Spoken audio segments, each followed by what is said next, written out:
Hi everyone, Cliff Bumel, Acre, California Nursery. We're out here in early to mid-March 2026, right before the historic March heat wave. We're gonna learn a lot about what happens when it gets really hot in March in California. This is going into the 6-leaf rootstock trial for walnuts. There's a lot of videos on this channel about this rootstock trial. All the major rootstocks are here: Grizzly, VX211, RX1, and a little bit of latch. And just to kind of recount what's going on here, this was in walnuts probably for 70, 80 years, 2 generations. It's about a 2.5 acre trial. The reason this was a really interesting trial was 2 main reasons. One, the University of California Extension wanted to do a whole orchard recycling trial here, which we're not going to talk about today, and there's other videos on this channel that talk about that.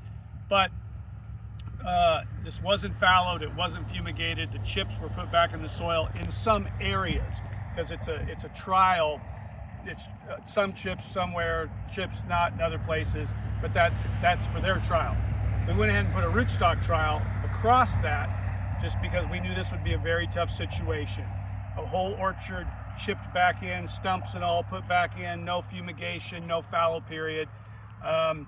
So we would challenge these rootstocks early on. And the other reason this is a really interesting spot is in this 2.5 acres here along the Bear River, the soils change really quickly. We're going to start showing you stuff from the best soil, and we're going to move to the weakest soil. And best here means a clay loam. We're on a wet winter. You'll actually get water that stands for almost a week over here to my right. And by the time you get over here, 500 feet to the other end of this trial, it's pure blow sand, just what happens along a river. So knowing that we could get a lot of different data from this location, it wasn't just a sandy spot, just a loamy spot, just a replant spot.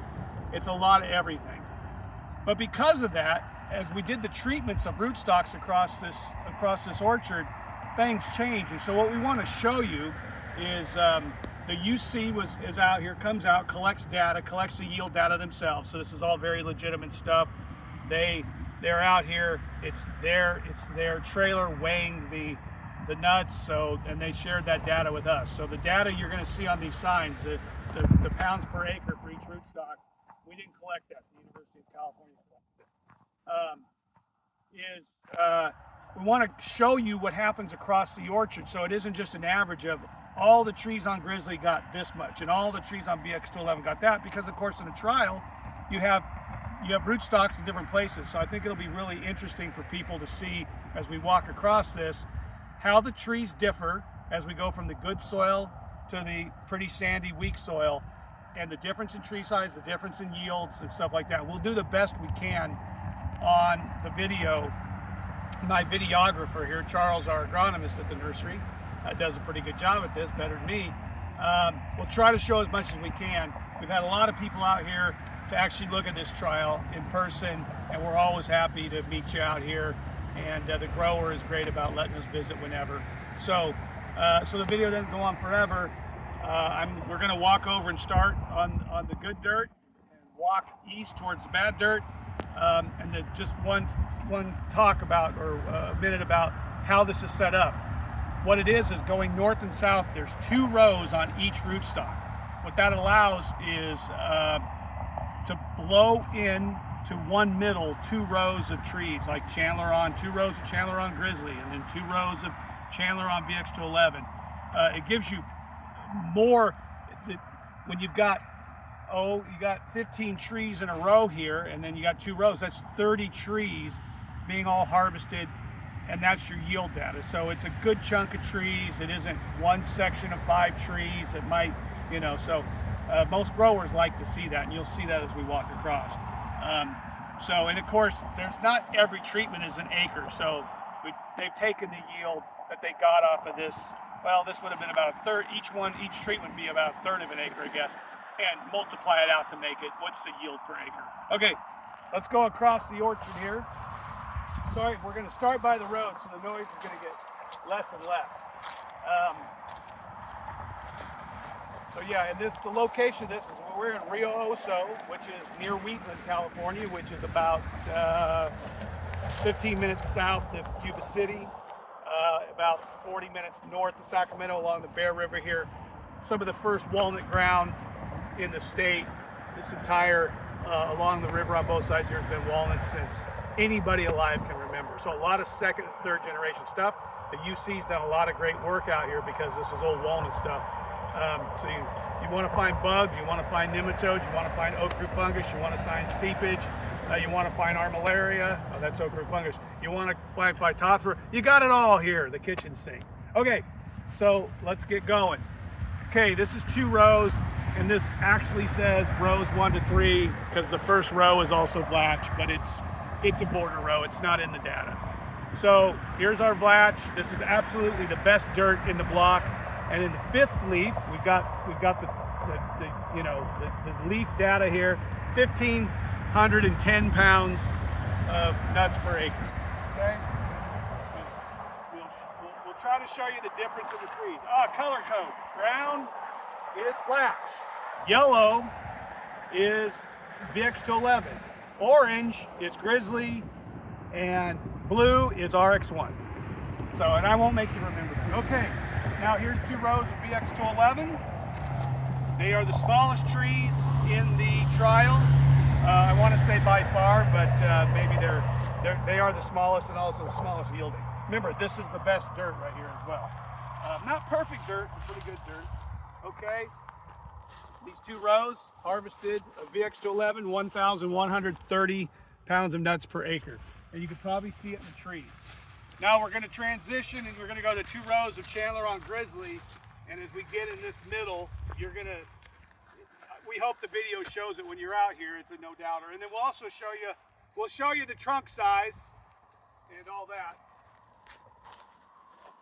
So here's comparison for trunk size. You saw me next to that one. So we come over here, these 2 rows of Chandler on Grizzly in the 5th leaf did 3,510 pounds. So pretty profoundly different, and it shows in the tree size and everything else. Okay, moving along, we're gonna get to our first RX1, and now you're gonna see, if you kind of track this and look, that the yields are gonna go down across the field because we're getting into weaker and weaker soil. So it's important to compare that to this. So that was around 3,500 pounds, that 2 rows on Grizzly. This 2 rows of Chandler on RX1 are 2,650 pounds. So pretty comparable dirt. They're only 24 feet apart. Oh, I should say this orchard is 24 by 24 square.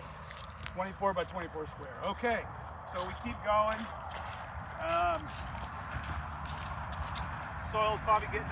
Soil's getting progressively weaker, sandier. So this Grizzly, these 2 rows of Grizzly did just a little over 3,000 pounds. So still a lot more than the RX1 over there. But of course that RX1's on better dirt, and the RX1 did almost 1,000 pounds less than the Grizzly that's in the better dirt over there. So you might have to watch this video a few times to see the progression in differences in yield. So 3,000 pounds here. So then we keep going. And the RX1's the 2nd best rootstock out here, so there's a difference in the trees that is very obvious when you're out here. I don't know how it shows up on video. So this, sorry about this one. This sign is a little faded, but this 2 rows of RX1 got 2760. So things going down as we go. And if you're out here, you can really see it when you look at the orchard that things are really diving off here. So remember, the soils are getting really worse now. So the Grizzly's 2,800 pounds here, 2,810. So still more than the RX1 in the better ground. And now you're gonna really see the difference as we come down here. Now we're 2 rows of VX211 in the pretty wheat ground, and I'm sure the video shows it here, and this is a true yield, 760 pounds per acre for the VX211. So and it shows up in the trees. And then we have one more treatment, one more double row of Grizzly over here in the really weak soil, pure sand. When they were prepping this orchard, the tractors were getting stuck in the sand. It was so loose. So just about 2,500 pounds here in this really weak soil. So Grizzly, of course, I mean, it's not magic. It's going to grow a little slower in the toughest conditions, but it keeps growing, whereas something like the VX211 just absolutely stops. And then we got one more to look at over here. Not really a fair comparison because it's up against this existing orchard. But the Blatch did just about 500 pounds here. But like I said, not really a fair test of Blatch. It's up against the old orchard. It was just put here because something had to be up against the thing. So okay, that was a lot of info, but it was just to show you that in a situation where you have a lot of different soil types, that of course you're going to get lower yields on any rootstock, but which rootstock really keeps thriving as you get into the weak part of your orchard, that's where we see Grizzly often outperform the most. As you get more and more into optimal ground, it still does better, especially in a replant, but everything's going to do better in optimal ground. So anyways, like I said, a lot of info.